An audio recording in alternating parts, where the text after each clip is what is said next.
Why is the Judicial Watch is releasing this information and not Congress? Or why isn't it being voluntarily disgorged in the ordinary course as would ordinarily happen if it were another police officer involved in shooting? It's politics, plain and simple.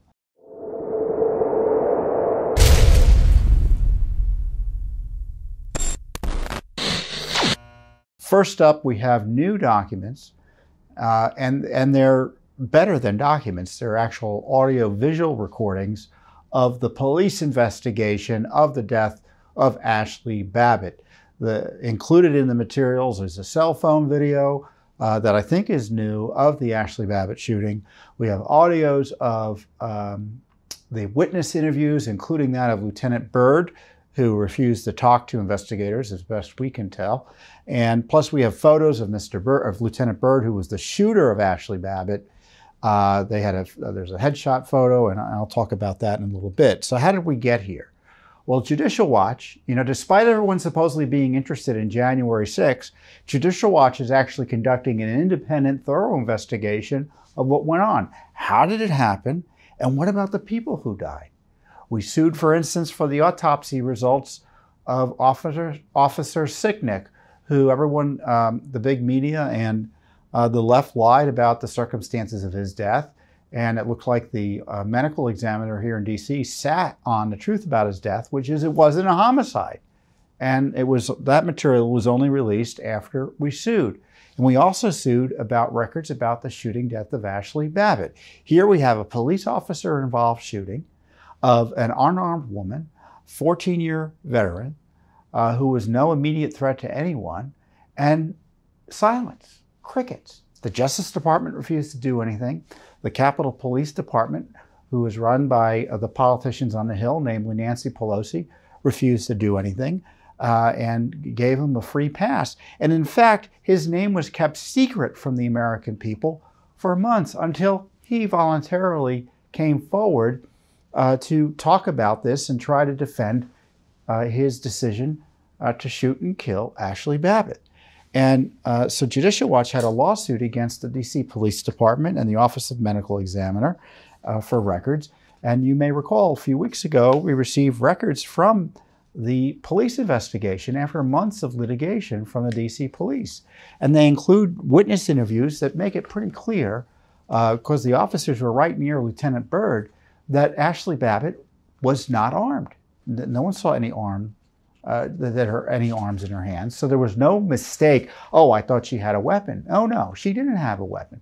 Now they did find a knife in her pocket after she died, but that didn't have any impact on Lieutenant Byrd's decision to shoot her. She was coming through that window. You've all seen the video that's generally been out there, I'm sure, and presented no imminent threat, and Byrd wasn't there alone. In fact, there were police officers on the other side of the window who just could have pulled her away. Yet he shot and killed her. And as the record showed, there was no good reason. And to further confirm that, how reckless and dangerous was the decision by Lieutenant Byrd to shoot and kill Ashli Babbitt, you have to remember, as I said, there were not only other citizens on the other side of the glass doors, but also police officers, fellow police officers. And the new cell phone video that we have, it's heavily pixelated because the DC police they told us were trying to protect the identity of the police or individuals who didn't volunteer to have their identities released by the government. So it's heavily pixelated, you'll see. And it shows, so imagine this is Ashli Babbitt coming through, and Byrd's back here, shoots her, right? And down here are a bunch of stairs, and the stairs, the police are coming up. There's a squad, heavily armed police officers, it looks like, coming up. And they hear the shot, and they all stop. And it's pretty clear that if the bullet had gone wrong, they could have hit, Lieutenant Byrd could have hit a police officer. So right here for you now is the new cell phone video showing those police officers who were placed at harm's way as a result of Lieutenant Byrd's reckless decision to shoot Ashli Babbitt. So here's the video. Watch it through its entirety, and you'll see why it's important. We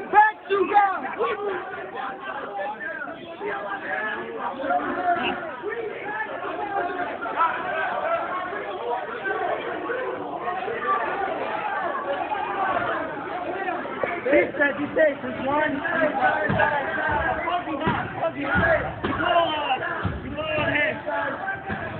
Watch the fuzzy mad guy.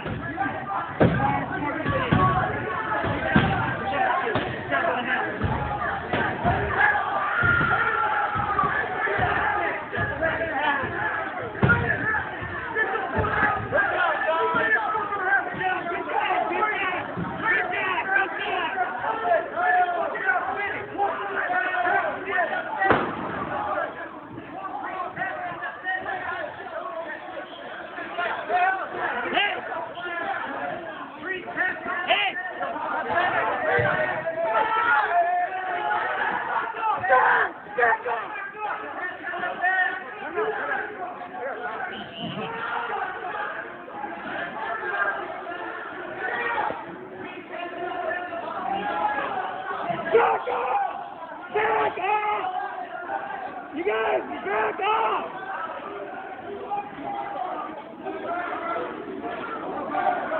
Go. So there you have it. You see in that video why Lieutenant Byrd's decision to shoot Ashli Babbitt was so reckless and dangerous, because not only were there civilians there, but there were other law enforcement personnel who were, practically speaking, right in the line of fire. Now, my view is Lieutenant Byrd's shooting was treated quite differently than other police officer-involved shootings. And of course, I don't need to tell you that. You already know that.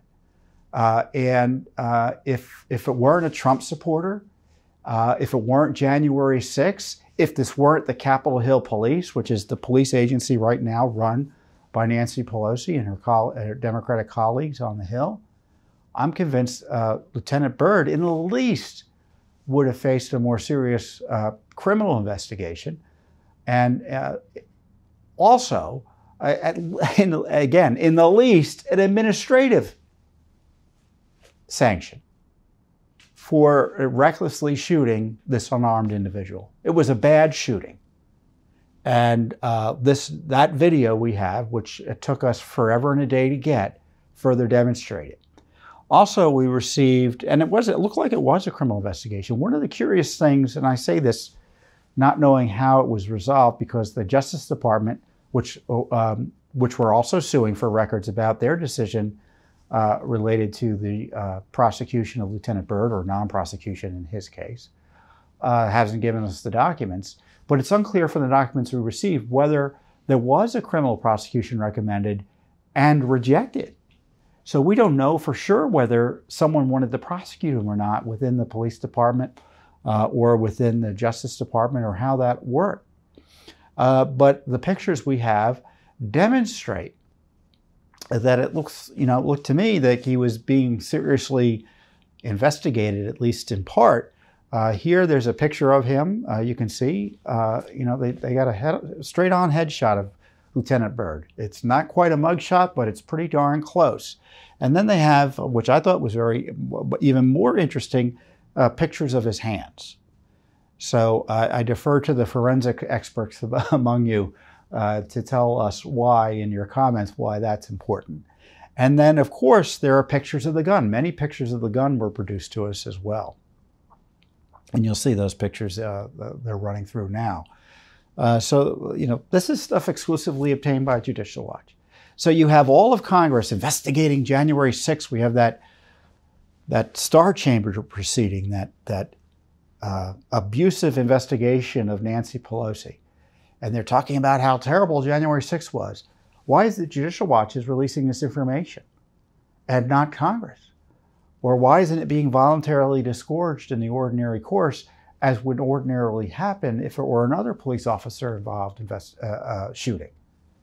It's politics, plain and simple. And some of the other photos we have include photos of the crime scene generally, and they're going to run a few photos as I'm talking here. You can kind of see the doorway where Babbitt went through. Well, she didn't get through because they shot her. Remember, you had that crowd behind that door, and I'm sure it was scary for everyone involved. If you're on the wrong side of that door, you see a crowd and you don't know what's going to happen. But we pay these police officers to keep their heads about them and not panic and not shoot. And that's the most charitable way of putting it.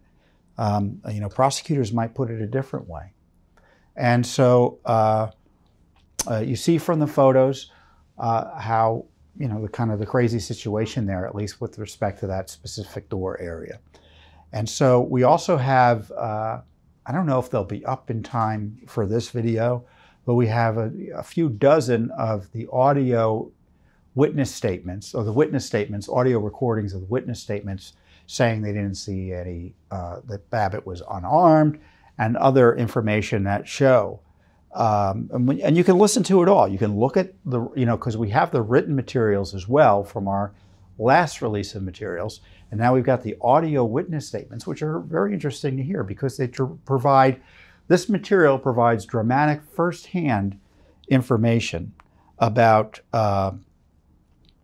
the shooting death of Ashli Babbitt. And included in these audio witness statements is the audio statement of Lieutenant Byrd, who, as best we can tell, refused to cooperate, which is his right. But here is the 2-minute or so audio interview of Lieutenant Byrd. The voices sound weird because, and they sound weird in all of the witness statements, audio at least, is because the government somehow wanted to disguise the voices of people, even though in the case of Lieutenant Byrd, he's identified. So here is the audio interview. Here's the audio of the interview of Lieutenant Byrd.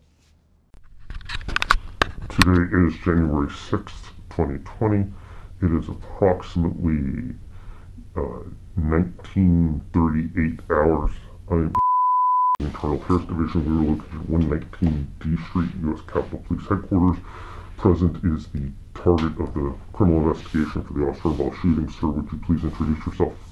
Lieutenant Michael Byrd, United States Capitol Police, House Chamber Section, Capitol Division, PIN number.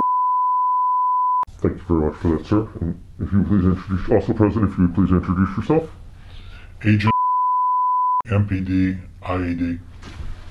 And also present. Special Agent United States Capitol Police Criminal Investigations Section.